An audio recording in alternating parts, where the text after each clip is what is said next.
When my girlfriend went bankrupt, she ended up with a huge pile of debt. To help pay it off, she and I started taking on part-time jobs every evening after we finished our day jobs. By chance, I landed a rush delivery gig. When I got to the destination and handed over the documents, a guy opened the door. As he turned around, he yelled, "Tina, the urgent documents have arrived." I thought it was just someone with the same name. But the next second, I heard my girlfriend's voice coming from inside saying, "Great, get the delivery guy to pick up some more of these for us."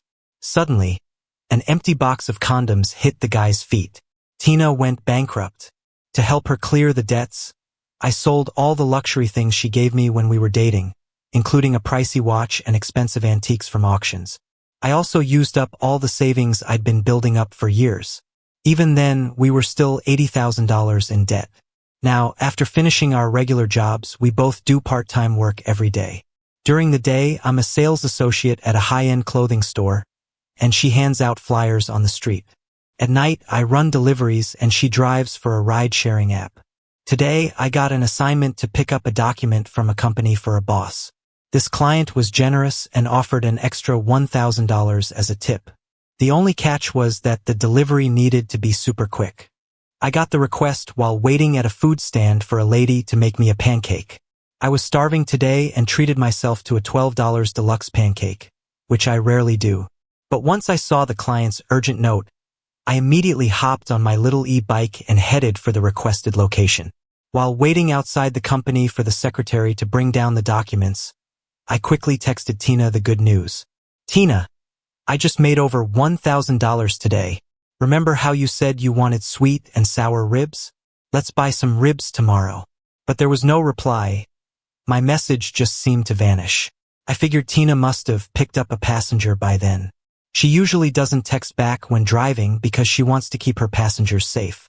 Once she's free, she'll reply to my messages on Instagram, and it's something we've just come to understand about each other. I just update her whenever.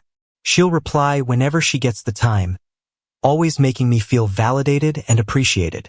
We've never complained about an unfair life. Even during the roughest patches, we just hold hands and watch the sunrise beyond the window, silently vowing to make lots of money. This delivery was kind of far, but thinking of the $1,000 tip, I was glad I snagged this job. When I arrived at the villa community, a security guard at the gate stopped me. He eyed my bike and spoke loudly. No outside vehicles allowed in the community. I was worried about the delivery running late, but got the hint from the guard's tone. Parking my bike by the roadside, I clutched the documents tightly and rushed into the villa area. When I reached the destination, another guy opened the door. He was wrapped in just a towel, with wet hair strands stuck by his temples, and there were fresh hickeys all over his neck. All clear signs of what went down in there. Standing on the steps, he crossed his arms over his chest, leaning against the doorframe, a fragrance of gardenias wafting from him. Seemed annoyed at being disturbed. He asked, "Who are you? What's up?" I handed over the documents. "Here's your delivery." He took the folder, browsed through it, and then seemed to understand. Flipping through the contents absent-mindedly, he said, "These are my girlfriend's documents." I reached for my phone to mark the delivery complete, but was interrupted by him yelling inside, "Tina, the documents you needed urgently are here." A voice quickly responded from inside. "Great, bring them in. They're important. I'll need them for a meeting after I shower." Hearing that voice left me completely frozen. It was so familiar that I could even picture the expression on the face of whoever was speaking. Before I could process it all, an empty box got tossed out. Tina's voice called out from inside again. "Oh, while you're at it, have the delivery guy grab more of these for us." The box rolled on the floor a few times before resting at the guy's feet. He picked it up, tossed it my way, and grinned. "Can you grab a few more of these for us? We need them quick. And hey, I'm allergic to silicone, make sure it's the hyaluronic acid ones. For that, I'll throw in another $2,000 tip when you're back." Standing there stiffly, I glanced down at the printed words on the box, feeling my throat tighten and breathing as if it was strangled. Tina arrived back at our rented place around 2:30 in the morning. I was sitting on the floor treating scrapes on my legs. Hearing the noise at the door, I didn't bother to look up. Tina seemed surprised to find me still awake so late. You're still up? Good timing, you were talking about wanting crawfish the other day, so I got 2 pounds. She dropped the bag of crawfish beside me. Noticing the wounds on my knees and arms, she looked a bit panicked. What happened? You're hurt? Calmly, I replied, just fell while delivering today. She fetched clean cotton swabs, sprayed some iodine solution on them, and started carefully cleaning my wounds. When she leaned closer, I caught the scent of her body wash, exactly the same as that guy's earlier. After a day running around with errands, not a trace of body odor lingered on her. Not even bothering to mask anything now. Was I that easy to fool? Or had she long stopped caring to keep up appearances? When leaving the villa area, a few costly-looking sports cars started tailing me. Inside were some rich girls playing a dangerous game of cutting me off. Almost like a source of fun for them, they only drove off laughing after I took a nasty spill. Naturally, their conversation hit my ears without missing a beat. What if Tina gets mad at us for this? You're overthinking it, aren't you? How could she be mad at us because of this guy? Who is Tina anyway? There's no way she'd like him. Plus, Mike's already back in the country, and Tina will cut ties with him sooner or later.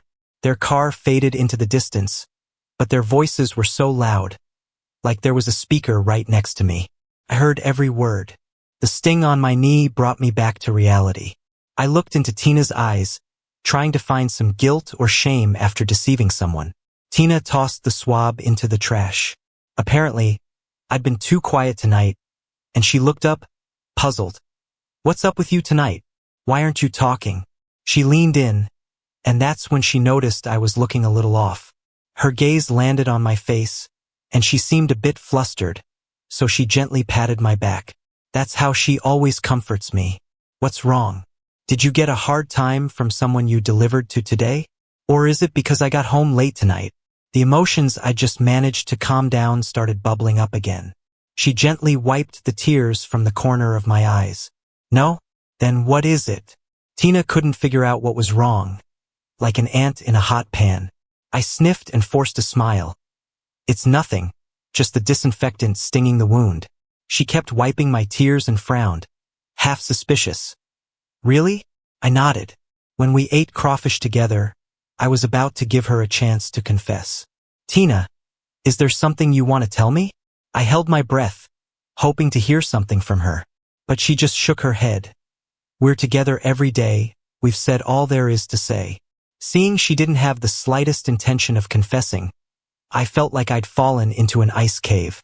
If I hadn't grabbed that delivery yesterday, how much longer would I have been left in the dark? In the end, I couldn't bring myself to voice the questions I'd been rehearsing all night.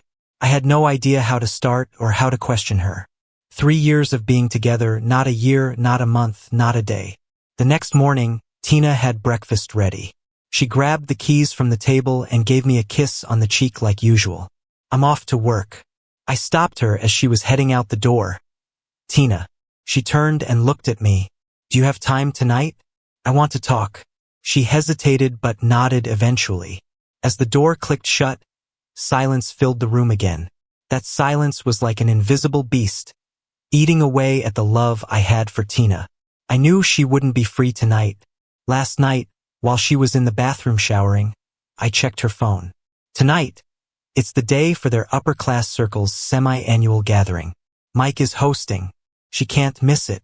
During the day, I worked as a sales rep at a high-end clothing store, earning a commission per sale. Today, I went to work as usual, but the manager suddenly reassigned me to another store. Barely had I changed into my uniform when a customer came in. Welcome. I greeted them with the smile I had practiced countless times, but it vanished when I recognized the person. I placed an order for some clothes and shoes here, and I came to pick them up today. The man in a dark brown custom suit walked up to me, slowly took off his sunglasses, revealing amber eyes, his stance both arrogant and impatient. Right, I'm Mike. This was the guy who opened the door when I delivered documents yesterday. Probably the same Mike those rich girls were talking about last night. A fellow sales rep pushed me aside with a flattering smile. Mr. Mike, right this way, please. Mike glanced at me, his expression showing something I couldn't quite understand. He pointed at me. I want him to assist me. The rest can help out with new customers in the front. After Mike went into the VIP area, the manager pulled me aside, looking a bit nervous. Don't upset that guy inside. Just do whatever he says, got it? Mike is a valued customer here, not to mention Miss Tina's fiancé, so be patient. Keep him happy, and you'll have no worries about your sales this month. Tina, really? It must have been hard for her to fake a deep love story with me for 3 years. She might have even been touched by her own small favors at the end, right? I took a deep breath. Manager, I really don't want to. The manager looked horrified as he cut me off. What do you mean you don't want to? Mike specifically asked for you to serve him. You're lucky for that. Others would love the chance. He pointed to the sales rep at the front. Some people are okay with losing their dignity and letting the rich step all over them. But I'm not one of them. Finding out Tina wasn't bankrupt drained all motivation out of me. All those promises felt like needles deflating my drive. Mike's impatient voice came from inside, causing my manager to panic like a scared dog. He lowered his voice. Are you stressed from work? How about this, make sure you satisfy him and I'll talk to higher-ups for a week off for you to relax. There definitely are things that need some time to sort through. I entered, finding Mike leaning back on a sofa, looking at magazines on a shelf. On the side table were elegant pastries and a perfectly decorated coffee that the manager had brought. Before leaving, the manager anxiously signaled, fearing I'd upset the golden customer before me. Mike took a sip of his coffee, then looked up at me. With a chuckle, he pointed to the custom leather boots before him. Help me put these on. I obeyed, kneeling to carefully sort out the shoe details. But Mike spoke again. I need you to do it kneeling? Didn't your manager tell you? I glanced up, seeing only disdain in Mike's eyes and a malicious grin on his face. Thinking back to what the manager said, I pushed down my emotions over and over. Sorry, I forgot. These shoes are a real piece of work, with such complicated detailing. Plus, Mike keeps finding ways to make it harder for me. I'm about to lose it, but my smile doesn't falter, not even a bit.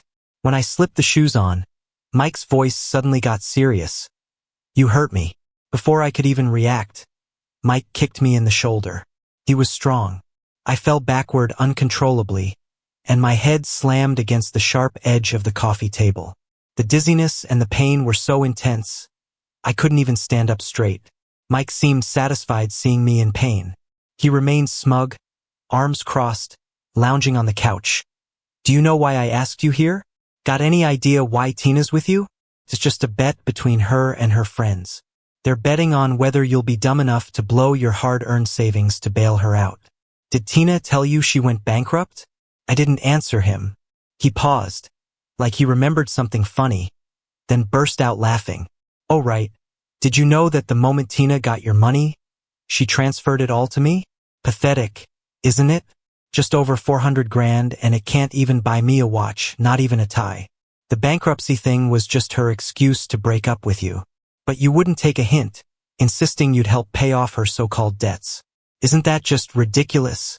As he went on, Mike's tone shifted from smug to mocking, then angry. He picked up a cup of hot coffee, ready to throw it at me. But suddenly, the door to the VIP lounge was unlocked from the outside. Though he stopped himself, a bit of coffee still spilled. So, how are you liking the custom clothes and shoes? Tina's voice was sweet, until she saw me. Then she stopped cold. I never imagined a conversation with Tina would happen in such an awkward setting. The manager was right behind Tina. When he saw Mike's lingering anger, he immediately shouted at me. Ben, what's wrong with you? What did I tell you? Get up now. Only then did I realize how messed up I must have looked. I braced myself on the table and managed to stand, but it pulled on the bruises from last night, making me clench my fists in pain. Tina rushed over, reaching out to help me, but I turned away. Don't touch me, I said, full of disgust. Tina's face froze for a few seconds, then all color drained from her face. She frowned, turning to the manager who seemed to be enjoying the scene. You can leave now. When the door closed, I looked her over, really noticing how she was dressed today. After working in the industry for years, I could instantly tell her dress was made of expensive fabric with intricate beadwork. Even the small brooch she wore gleamed with diamonds that screamed luxury. I looked at Tina, feeling tears but tried to hold them back. Is playing with me fun for you? You rich folks get a kick out of dragging an innocent bystander down from the top to the bottom, making me give up everything I'd saved to pretend to pay your fake debts. Tina finally panicked. She reached out, like she wanted to pull me into a comforting hug as she did before. No, it's not like that. She was at a loss, unsure of how to respond. I'm right and she knows it. Every word I said was true. I took a few steps back, dodging her attempt to reach out. Tina, do you know who brought you those documents last night? It was me, the fool being played at your mercy. Before bringing them, I was even smug enough to tell you we'd have sweet and sour ribs for dinner. I glanced at that delicate brooch again, right on her chest. All I felt was irony. That $1,000 tip isn't enough for one of those tiny diamonds. Is it? I tried to steady my breathing, to fight the wave of feeling low. But deep down, I knew it was pointless. Mike clicked his tongue impatiently. All this drama? Just for money? Huh? Growing up in an orphanage like you, you'll always be clawing your way up from the bottom. He continued, his gaze sweeping over me with disdain. You finally climbed up, but your dreams got shattered so harshly. Of course, you're gonna try extorting something. Alright, weren't you adopted and then abandoned again? Heard it was because you stole money.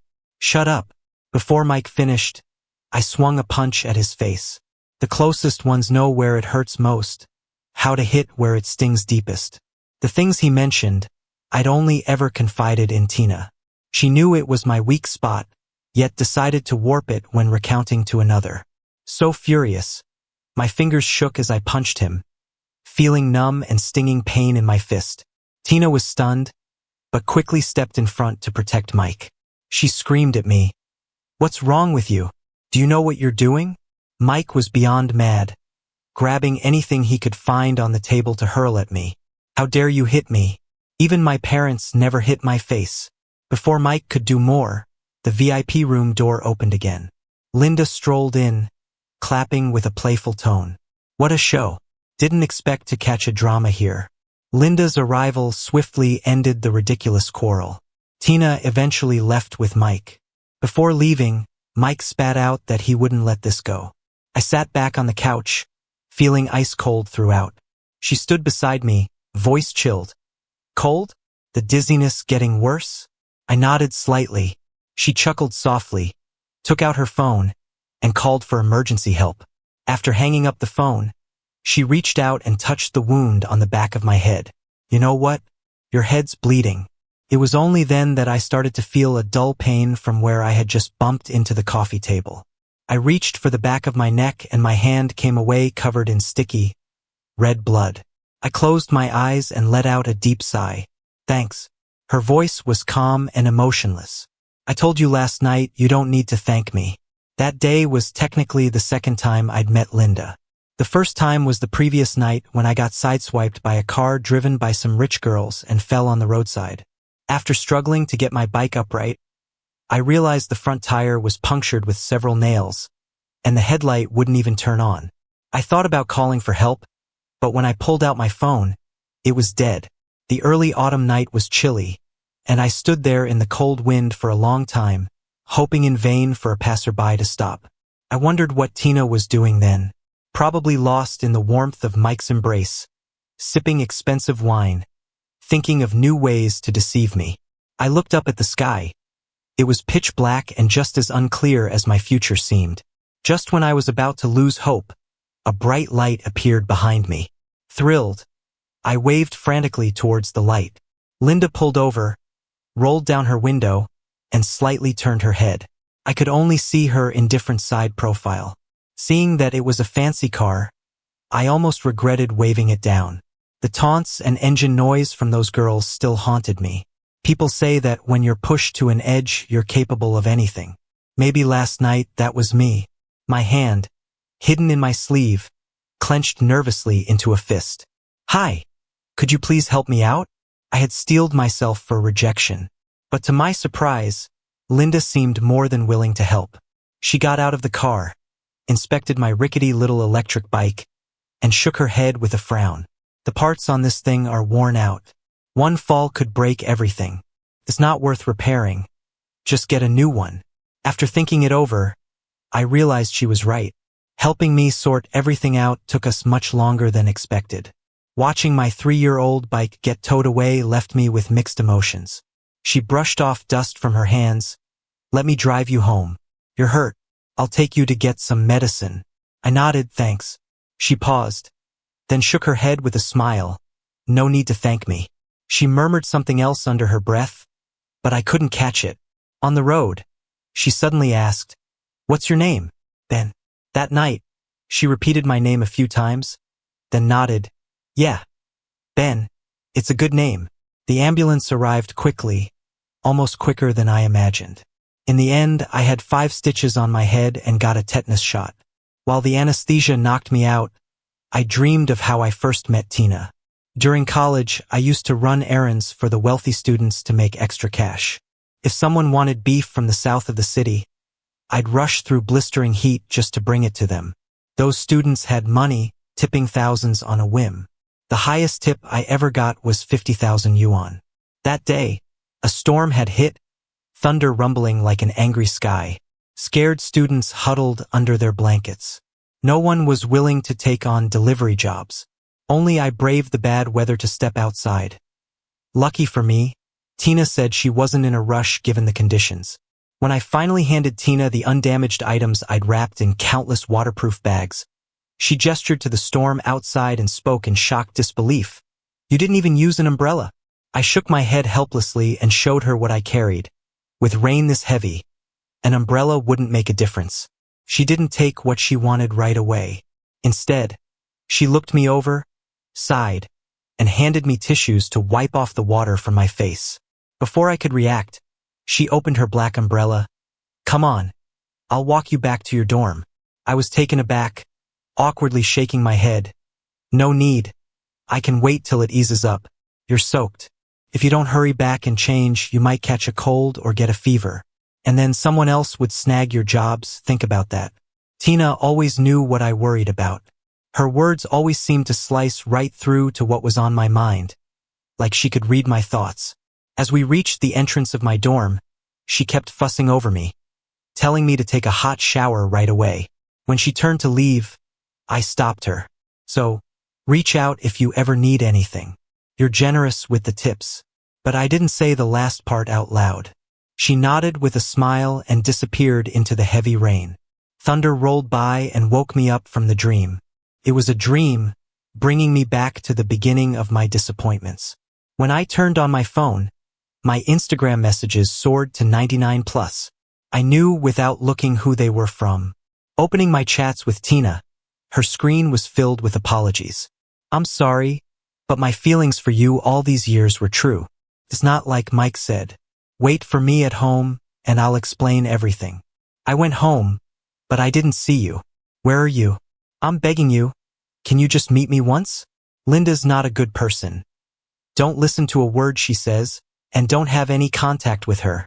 I'm reading every message, trying to figure out what Tina really feels behind those simple words. Yet she's still lying. I type on the screen word by word. Is it because Linda won't go along with your schemes, so you all see her as different? I've heard Linda's name before from Tina. Back then, Tina hadn't yet pretended to be broke, but it marked the start of her messing with me. Linda was at her peak, and no one knew when she showed up. By the time everyone realized it, Linda's reach had already spread across various industries. When Tina came home, she always looked burdened and sometimes got drunk. While I was making her a hangover tea, I overheard her on the phone. She had it on speaker, and I heard someone on the other end sounding frustrated. Reliable news said Linda's cash flow is all from gambling on stones. The money comes back really slow. With such a weak background, we can take her down anytime. Tina seemed to agree. All right, let's discuss it at a meeting tomorrow. I've had too much to drink tonight, and my head hurts. After she hung up, I brought her the tea. She sighed, turned off her phone, and drank it all. I asked, puzzled. Why not become partners with Linda? What's wrong with a win-win situation? Tina seemed to be too drunk and said something harsh. Someone from her lowly background doesn't deserve to sit at the same table as us. Those words hit me right in the heart. The topic was as sensitive as a minefield, tearing apart everything I wanted to say. Silence filled the space for a while before Tina realized her mistake. She quickly explained, I didn't mean it. People say alcohol brings out the truth. I used to argue against these old sayings, never thinking some of those words might actually be true. Looking back, only fools in love believe in drunken nonsense. The phone ringing snapped me out of my thoughts. I saw it was Tina calling. Perfect, I had something to say too. Tina, tomorrow at 1:30 p.m., meet me at the apartment. We need to talk face to face. I hung up before she could speak. Gotta stand up for myself. At least I'll get back the money I've saved for years. Are you hungry? Want some snacks? Linda pushed open the hospital room door gently with some snacks in hand. I jumped at the sudden noise but relaxed a bit when I saw it was her. She offered me food but didn't eat any herself. Aren't you eating? She adjusted her glasses, her gaze landing on my wrist. She smirked slightly, then shook her head. I followed her eyes to the red string bracelet on my wrist. She pointed to it. That's an interesting bracelet. Who gave it to you? I've had it since I was little. She asked again. How much do you remember from childhood? I tilted my head, thinking seriously. Probably since I was adopted, around 8 years old. She nodded. Another silence stretched out. A while later, she broke it with a soft cough. She glanced at me, then quickly looked away. I need a marriage partner to help with my business. Are you willing? I choked on my drink. Cough. She rushed to pat my back. I grabbed a tissue, wiped my mouth, and asked incredulously, Are you serious? Her cheeks reddened, her voice softened but firm. Of course, in business, once a promise is made, it's unbreakable. But I don't want to. Being hurt is too painful. I've known Tina for 6 years, dated for 3. Took her 2 years to win me over and we've dream after dream for me. But it was all just an illusion. And with Linda, I've known her for just a few days. Right now, I just want my money back. If I can also teach them a lesson, all the better. But how could I, with no power or influence, ever compete against Tina and the others? Mike's words may be blunt, but they're true. Someone like me, from the bottom rung of society, would have to save for a whole lifetime and probably still fall short of Mike's watch. Linda seemed to sense my hesitation. Her voice was calm and steady. I know what you're thinking. Ben, I can help you. I looked up, puzzled. She pulled out a thick stack of documents from behind her. These papers contain all the evidence of Mike's company's tax evasion. Fake contracts, hidden revenues, imaginary businesses, and manipulating payroll to employees. Linda kept talking, but from the moment she pulled out those papers, it was worth it, if only to get back at Mike. Linda started with nothing and made it to the top, offering me so much, just for marrying her. To refuse would make me seem petty. I placed my hand lightly on hers, stopping her from flipping through the documents, and said slowly, The 15th next month is a good day. Let's get married. Linda and I got the marriage license really fast. But as I held the certificate, I suddenly thought of how I used to urge Tina about marriage. She always had excuses, sometimes leading to fights over it. I thought maybe she wasn't ready or found the process tedious. Turns out her resistance was clear as day. But before the wedding, there's something I need to do. When Tina showed up, I was packing clothes. Of course, not mine, hers. This place is just over 500 square feet, but I bought it on an installment plan back in college. That's why I take jobs under the scorching sun or harsh storms. My rough childhood and brief warmth from a family have made me obsessed with having a complete home. I was thinking, if Tina refuses to leave, I might just throw all her stuff in the garbage downstairs. Those clothes wouldn't suit someone like her anyway. She grabbed my wrist, pleading, Please don't. I easily broke away, saying, You got here just in time. Take all this away, and pay me back my $45,320 while you're at it. I'm sure that much money isn't a big deal for her. Standing there with red eyes, she looked pitiful. Do you really have to be this harsh? Ben? No room for anything? Even now, she blamed me for not leaving room for her. I was so angry I was shaking. Tina, has a donkey kicked your brain? Didn't I give you a chance? That night, I asked if you had anything to say. Want me to remind you of your answer? She took a deep breath, as if making a last-ditch effort. If I told you nothing happened between me and Mike, would you believe me? I was so furious that I laughed and slapped her hard. Do you believe that when you say it? Are you telling me you two just blew up balloons all night? Tina, I was stupid to trust you, to share my heart with you knowing we're from different worlds. You knew how much my childhood hurt me, yet you told Mike everything and twisted the truth. Tina was speechless, opening her mouth but lacking the courage to even argue. She sat on the sofa, realizing she was at fault. Usually sharp-tongued, now she accepted my anger. She put a bank card on the coffee table. There's $1.5 million here. Consider the extra a compensation. The password is your birthday. I stuffed the card in my pocket and tossed all her things outside the door. I pointed outside, gathering courage to say, "Get out of here and stay as far away as possible." She paused at the doorway, holding onto the frame, unwilling to move. I heard Linda's investigating Mike's company and has some solid evidence. I've been to Linda's office multiple times, but her secretary said she wasn't there. Could you set up a meeting with her for me? That's when I realized her real reason for coming today. She once looked down on Linda, but for Mike, she'd swallow her pride. Scoffing, I said, "So that's why you're here? Why should I help Mike? Look at this bandage on my head. I haven't even had the stitches removed. I made a deal with Linda. As for the evidence, she left it all to me. I'll personally fax it to the tax office. I knew you were behind this." Suddenly, someone burst out, like a mad dog, tackling me down. My head hit the ground hard, a dizzying shock hitting me. He violently punched me again and again. I struggled to fight back, pain shooting through me with every hit. Tina was with Mike, trying to stop his madness but too afraid to anger him and get hit too. Mike had lost his mind, wanting so desperately to kill me to satisfy some twisted urge.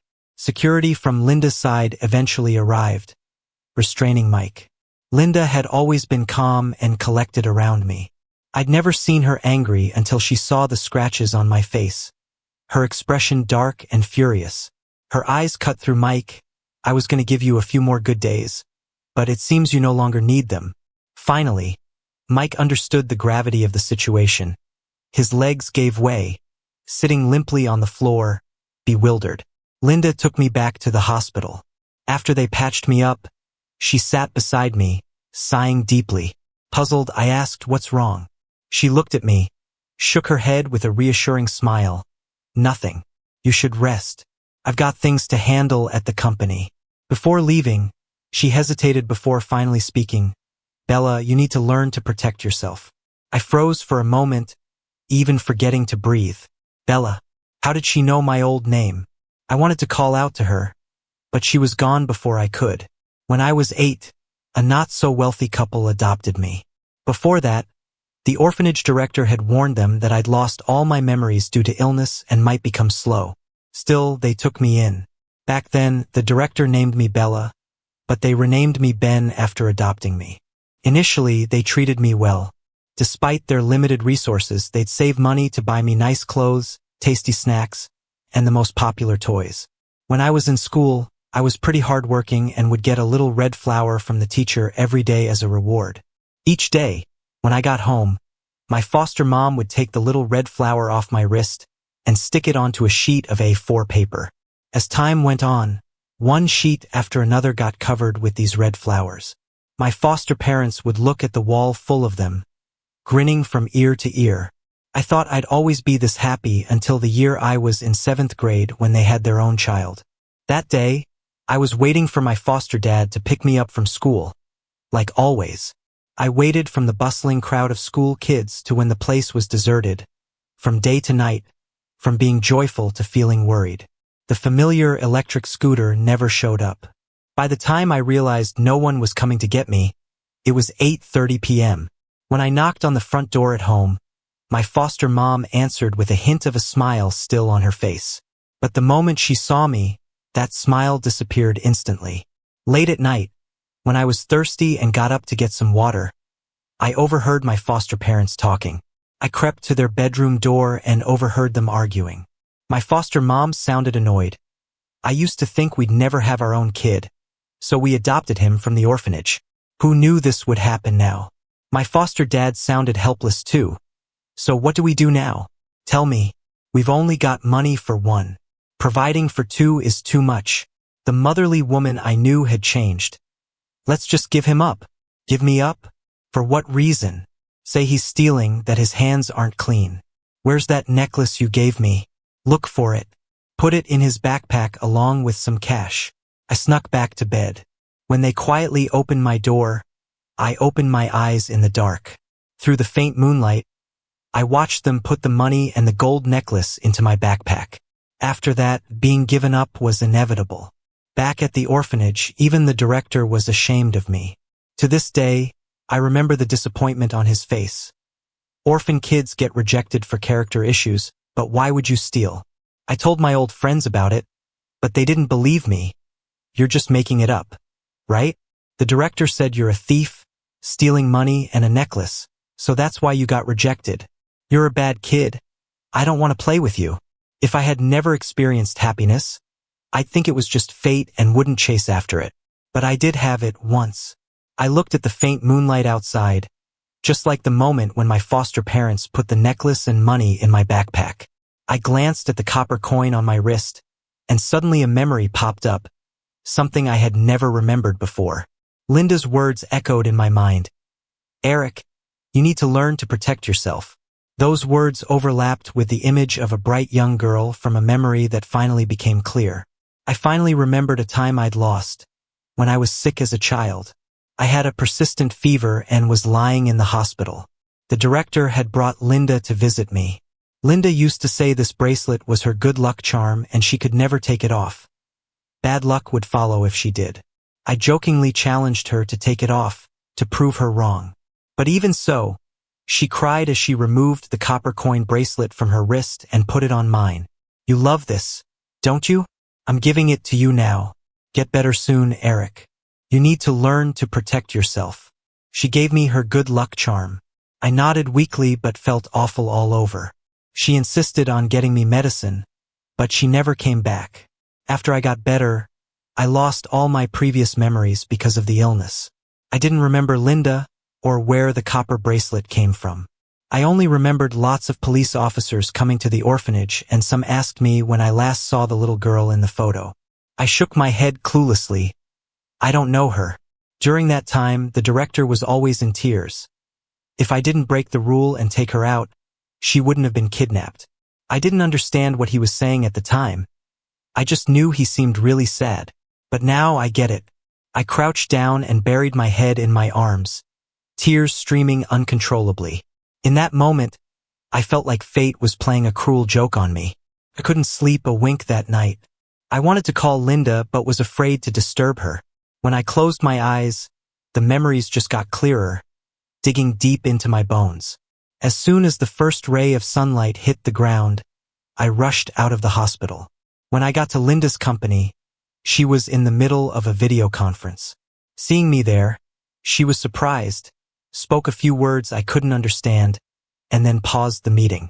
She was still the same, with a calm demeanor and a hidden smile at the corner of her eyes. She glanced at the clock on the wall. So early. Had breakfast yet? After my meeting, I'll take you downstairs for some food. Or if you're starving, I'll have my secretary bring something up. I interrupted her. Linda, I remember everything. Seeing her confused look, I pointed at the red string with the copper coins on my wrist. This. She paused, not long before tears started rolling down her cheeks. Even years after we got married, I never found the courage to ask her what she went through after being kidnapped. Seeing her success today, I can only guess with my imagination. I hoped she met a kind person who saved her. But if she had, they would have come looking for me. Took us so many years to reunite again. This fact alone shattered any beautiful assumptions I had before. My reluctance to speak up soon made her suspect something was on my mind.